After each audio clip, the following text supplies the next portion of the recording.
Graham Couch of the Lansing State Journal joins the show, and gee, I wonder what we're going to talk about. But first, Harlan Barnett introduced as the interim head coach of Michigan State. Let's go. You are Locked On Spartans, your daily podcast on the Michigan State Spartans, part of the Locked On Podcast Network, your team every day.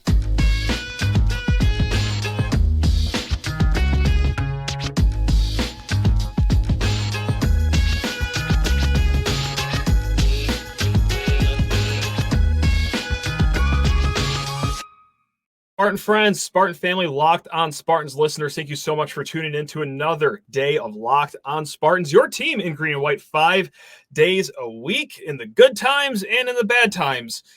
Clearly, hey, there is a game going on this Saturday. The last episode this week will be our preview episode between the Huskies and the Spartans. Tomorrow's show, Brian Smith, Locked On recruiting expert, joins because there's some recruiting fallout with everything going on. We'll get into it a little today, and also segments 2 and 3. Great chat with our guy, Graham Couch.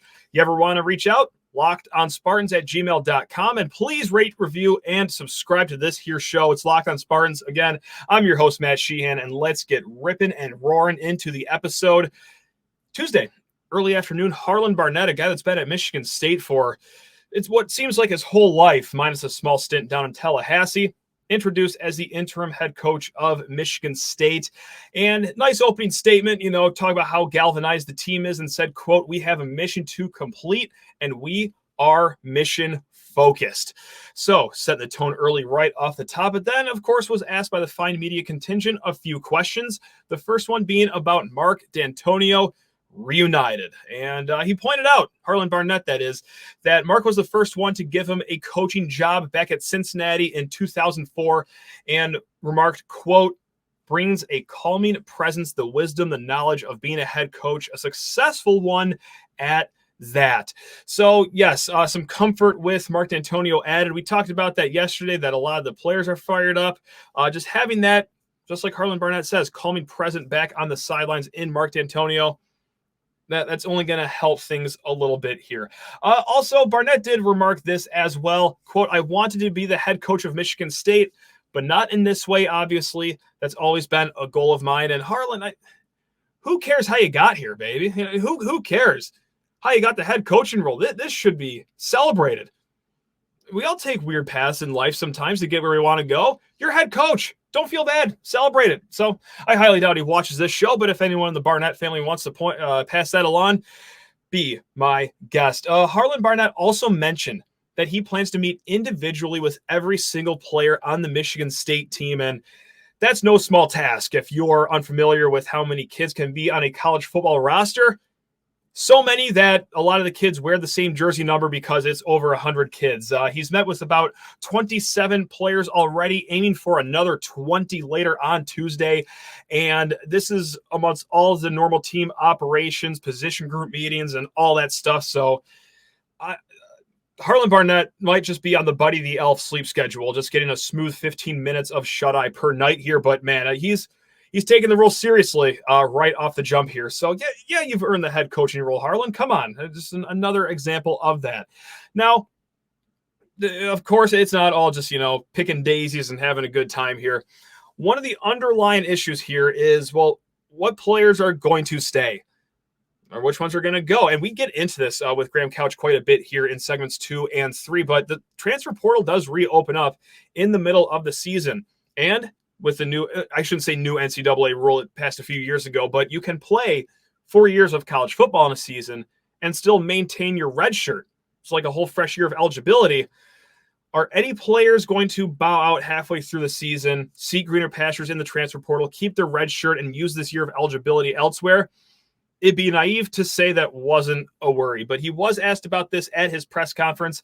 And Harlan Barnett, if he's worried, he's not coming off as a shook individual. He said, not one, nope, not one. And that is when he was asked if any players have expressed plans to leave or transfer mid-season or just preserve that red shirt like we just talked about. So, again, I would maybe bookmark that quote. I think it would just be a little, I don't want to say foolish because that's a mean word to use, but I would expect at least one kid to leave in the midst of all this. I mean, it is unstable here. Let's just call it what it is. It's not the ideal college football season situation these kids are in, but let's just, put a pin in that for later. Now we're going to talk more recruiting tomorrow with Brian Smith. It's almost 30 minutes of the show of just non-stop recruiting talk. Brian's awesome. Love having him on the show. You guys love listening to him as well. But we're going to talk recruiting here for a little bit because Mick McCabe of the Free Press wrote an article about Nick Marsh, top 100 kid in the country, top recruit for Michigan State right now, the 2024 class. And he spoke with Nick for a little bit. And before we get into the quotes, I did see that there were, I was going to say some MSU fans, but I think it was more than some MSU fans annoyed at this article. Guys, may I guide your anger towards, I don't know, maybe the head coach of Michigan State football, Mel Tucker, that put us in this predicament in the first place? Because let's all be adults about this. Recruiting is like half of college football. And when your class is only 13 kids, it's not like Mick McCabe had a huge list of numbers to call. Like, it is just a 13-kid class, and Nick Marsh is by far the gem of this class.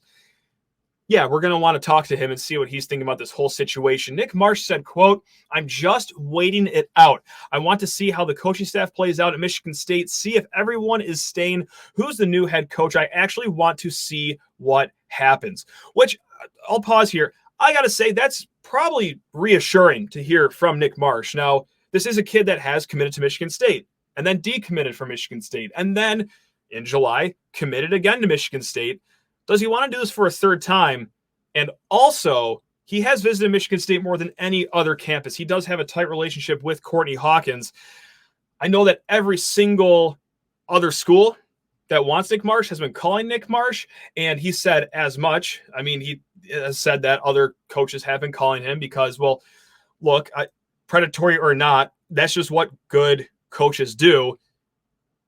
They call top rank commits. That's what good coaches do. Now, coaches at not good programs, they pick up the phone and call, never mind, we'll move on. But yeah, I mean, this is just what's happening. I mean, it is an unfortunate circumstance. It is the way of the college football world. But yes, all this turmoil at Michigan State. Hey, Nick, it's your friend James Franklin from Happy Valley. Or, hey, it's Marcus Freeman from Notre Dame. It's probably getting a lot of calls from a lot of people. So anyway, back to the Nick Marsh's quote. He said, "There's a lot to think about. He could have deceived me as it pertains to Mel Tucker." And then also, we're going to leave you with this quote right here. "Courtney, that's my guy." Talking about Courtney Hawkins, of course. "He gave me a phone call a couple hours later. He said he's waiting for things to clear up and get more information. He said he's waiting it out, and I'm doing the same." This is going to be something I ask Brian about tomorrow, is that what is going to be most fascinating moving forward here from a recruiting standpoint? Because for me, in my opinion, it is what assistant coaches stay. And it's not as easy as, oh, Courtney Hawkins just decides to stay. He gets to be here in East Lansing. Like, no, the next head coach that comes here obviously is going to have a large say in that. Now, if he's smart, he would keep Courtney Hawkins, because not just for Nick Marsh's recruitment. No. I mean, he has developed a lot of young players already here at Michigan State. We've even seen it so far this season because, again, Michigan State has played 2 games this year. I know no one remembers those anymore in the light of everything, but the receivers have been shining. So we'll see. If it was any other position or any other kid that isn't local, I would be a lot more worried. I still am a little worried about Nick Marsh's commitment, but with Hawkins here, with the commitment already happening twice, and I think it's only a DEFCON 3 with Nick Marsh, not 2 or 1. But hey, stay tuned for more of those conversations as we move forward here through this whole saga. Now, before we get into a little break here, I twisted a knife into Michigan fans yesterday. We had fun there, so I'll return the favor. I'll twist a knife into myself right now, because emailer Zach at LockedOnSpartans.com. This is just too funny not to mention, or maybe it's not funny at all. You could be the judge of this. Does this whole Mel Tucker situation count as another Locked On Spartans jinx? I don't remember the exact episode or quote, but I believe he said something along the lines of, "Hate to break it to you guys, but Mel's not going anywhere unless there's some sort of scandal." Obviously, this whole situation sucks, but thought this might be something to get a chuckle out of. Well, thank you very much for the email, Zach. And no, not once did we say, "Hate to break it to you guys, but Mel's not going anywhere unless there's a scandal." I didn't say that once. I said it maybe like 20 times this offseason. Whenever Mel Tucker's contract was brought up, I would always leave the conversation with, hey, you know what? There's no hot seat. He's not going anywhere. There's $70 million left in his buyout. We're in this marriage until like 2027, unless there's some massive scandal that breaks out. And Locked On Spartans fashion. Look at us go, baby. Woo! Yeah, Zach, that unfortunately is going to count. Or fortunately, I don't know. We'll see how the rest of the situation plays out. It's going to be very messy, but whatever. Right? Oh, okay. All right. Nope. We're going to talk with Graham Couch here in a hot segment. First, need to talk all your ears off about eBay Motors. That's right, gang. eBay Motors, the best place to get your automobile needs. Passion, drive, and patience. What brings home the winning trophy is also what keeps you ride or die alive. eBay Motors has everything you need to maintain your vehicle and level it up to peak performance. From superchargers, roof racks, exhaust kits, LED headlights, and more. Whether you're into speed, power, or style, eBay Motors has got you covered. With over 122 million parts to your number one ride or die, you will always find the exact part that you are looking for. And with eBay Guaranteed Fit, your part is guaranteed to fit your ride every time, or it's your money back. Because with eBay Motors, you're burning rubber, not cash. I love that line. That's a good line. With all the parts you need at the prices you want, it's easy to turn your car into the MVP and bring home that win. Keep your ride or die alive at ebay.com/motors. Again, ebay.com/motors. eBay guaranteed fit, only available to U.S. customers. Eligible items only. Exclusions apply. And also, hey, if you are in East Lansing this weekend, dressed to be impressed, or also the following weekend against Maryland, vintage apparel game. That's right, vintage apparel at Spartan Stadium. What better place to go than homefieldapparel.com? They got all the vintage logos you are looking for, or some of the vintage logos that you don't even know existed. Like before Home Field Apparel, I'm wearing my Michigan State golf shirt with the Gruff Sparty golf logo. Never knew that thing existed until homefieldapparel.com dropped that glory on us. So go to homefieldapparel.com, or even if you're not a Michigan State fan, they have hundreds of schools to pick from. Great attire on there. Go to homefieldapparel.com, but before you check out, smash in promo code LOS23 for 15% off of your first order. Again, that's homefieldapparel.com. Promo code LOS23 for 15% off your first order, homefieldapparel.com. Hey, here's a man that's not busy whatsoever this week. His name is Graham Couch. He does great work for the Lansing State Journal, the Couch and the Brew podcast. You guys know who he is. It's Graham Couch, the man, the myth, the legend. Graham, are we doing okay?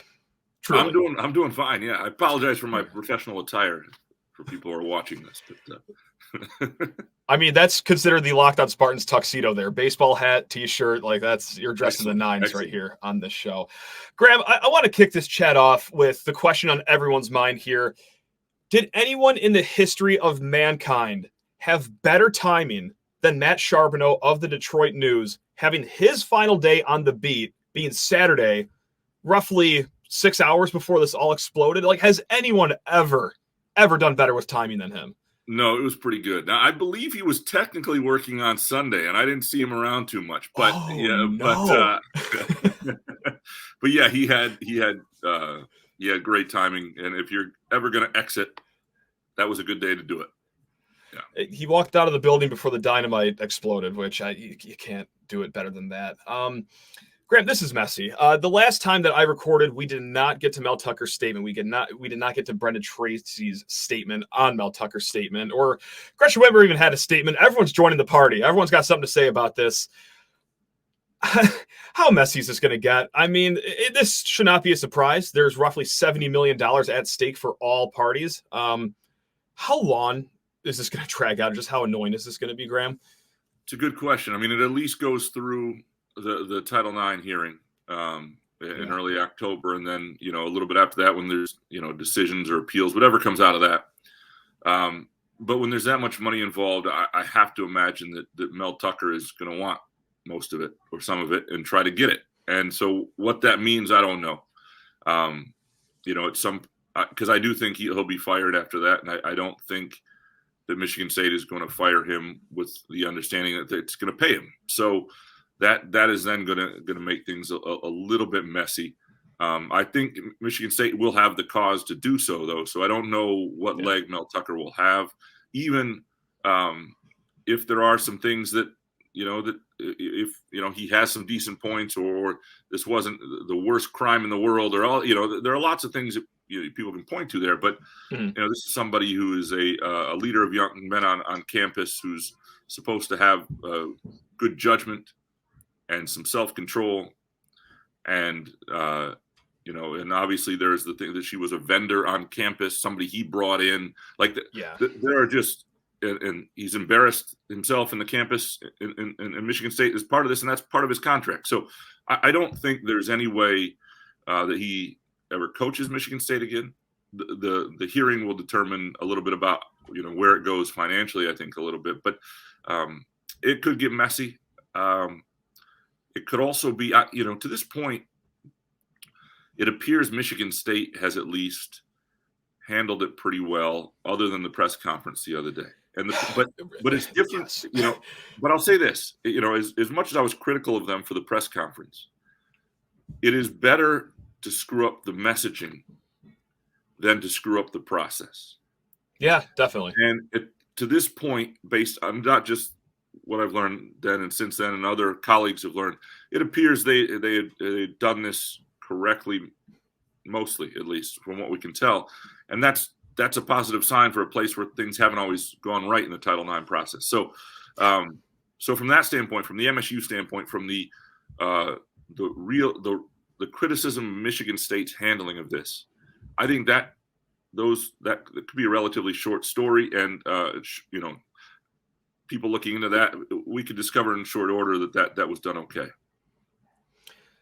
Mel Tucker goes 11-2 last year, back-to-back 11-win seasons. I'll just ask the question. It's a very uncomfortable question, but hey, it's college sports, baby.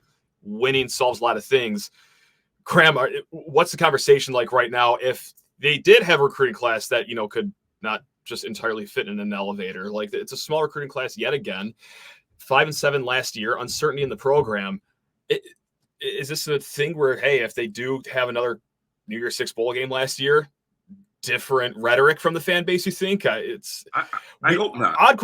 Awkward question. Yeah, no, it's it's a fair question. It's absolutely, because winning changes the way people feel about people, and it just allows ask Georgia, right? Just ask Georgia, right? Yeah, because people are emotionally invested in Michigan State football. This is something they care about, and so when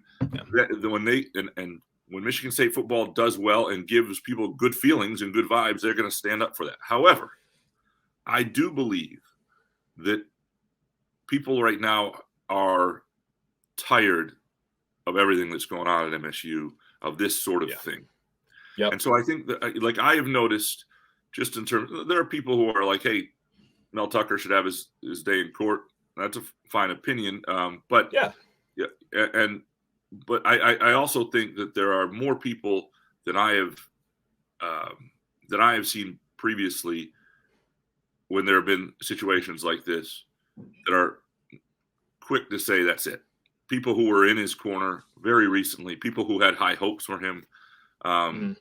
And so I think that this specific act, and that it happened at MSU, is just really disappointing to people. And I think there's just such a low tolerance for it.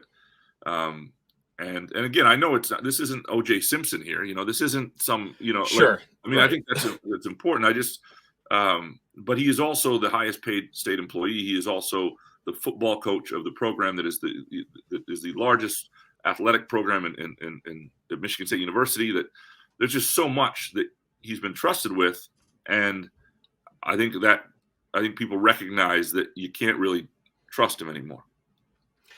And it's just like who this all happened with. This might be my 75th time reiterating it this week, but if it was Betsy from Fowlerville, like, that's a little different than the vendor that you brought on campus who, advocates for sexual assault awareness. Like, my man, there are a lot of other people that you could pick in the world, and you chose one of the possible worst options here. Now that's just something that's going to be on your Wikipedia page forever, and I don't see how him and MSU, him and recruits, him and the fan base can just go skipping through the dandelions. How do you get donors on your side? How do you you don't like, right. I mean, he's lost the donor base at this point, and I mean, I think that is something to be considered. Not in terms of whether he should come back, but just when you start to think how realistic any situation could be of him coaching again, beyond I think how the players would look at him, how the fan base would look at him, and there's just no path. There's no path for him to coach again. The suspension to me is sort of temporary until you get to this point where there's a decision in the Title IX case. No doubt. And we're going to flip the page here. We're going to talk, hey, happier days, Mark Dantonio, because it's not just a great pass. It's also, well, a very near future. But first, Graham, I'm so sorry. You're a very nice guy. I got to send you to the bench show because I got to talk the people's ear off about Jase Medical. That's right. New teammate on the Locked On Network, Jase Medical. Go get yourself the Jase case. What on earth am I talking about? Well, the Jase case provides 5 life-saving antibiotics for emergency use.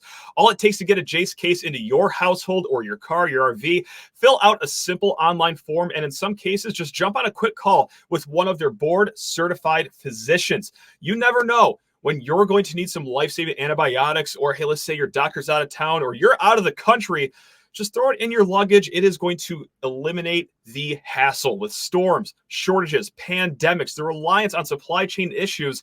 We need to be prepared now more than ever. Again, it's simple. Go online, fill out a form, and then you get the prescription of life-saving medicines right to your door. The Jase case gives you peace of mind so that you are not just hoping that you have access to the medication in an emergency.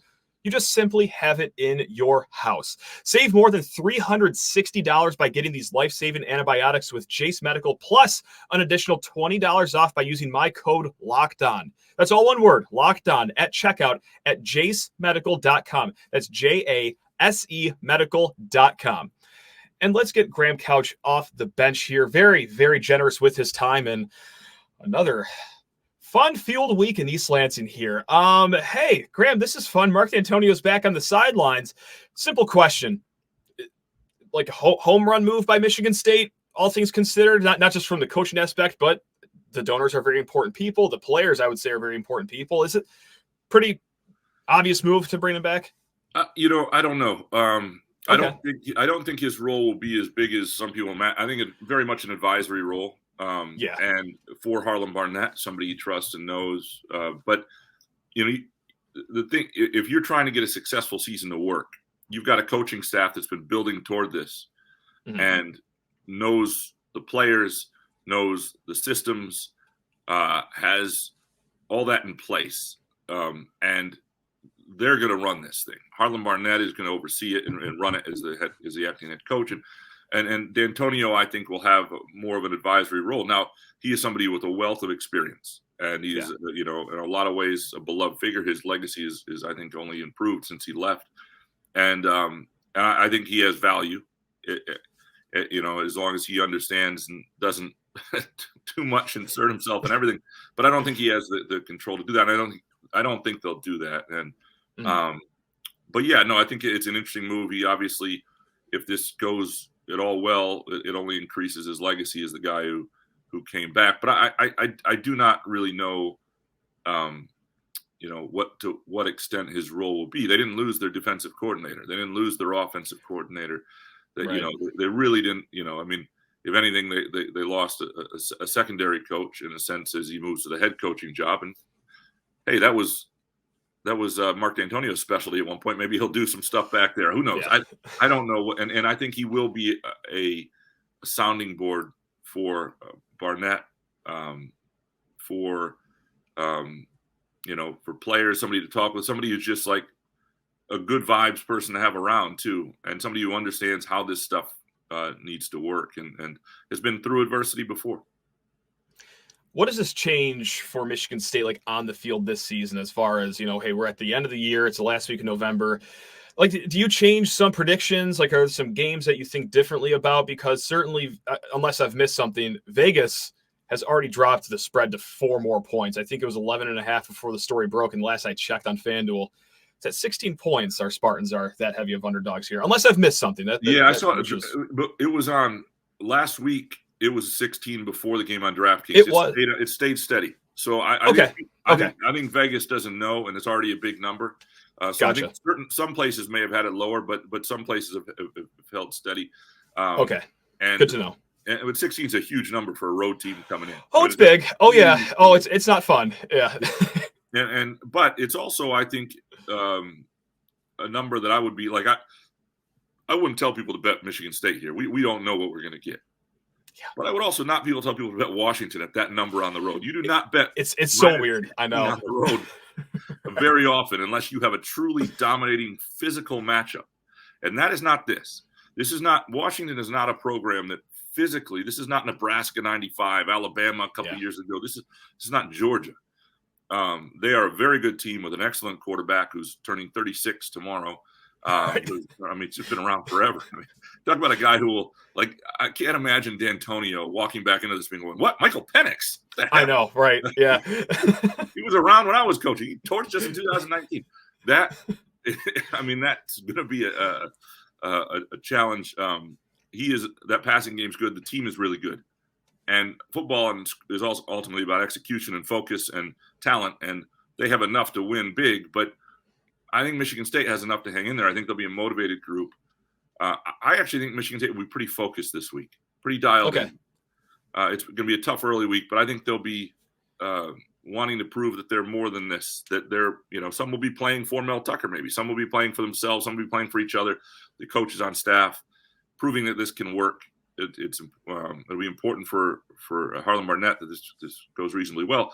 I think the questions are coming down the pike when it is very hard as is to get 18 to 22-year-olds to focus all week. And that's why you have such fluctuation, and it's hard to know what to expect one week to another with college football.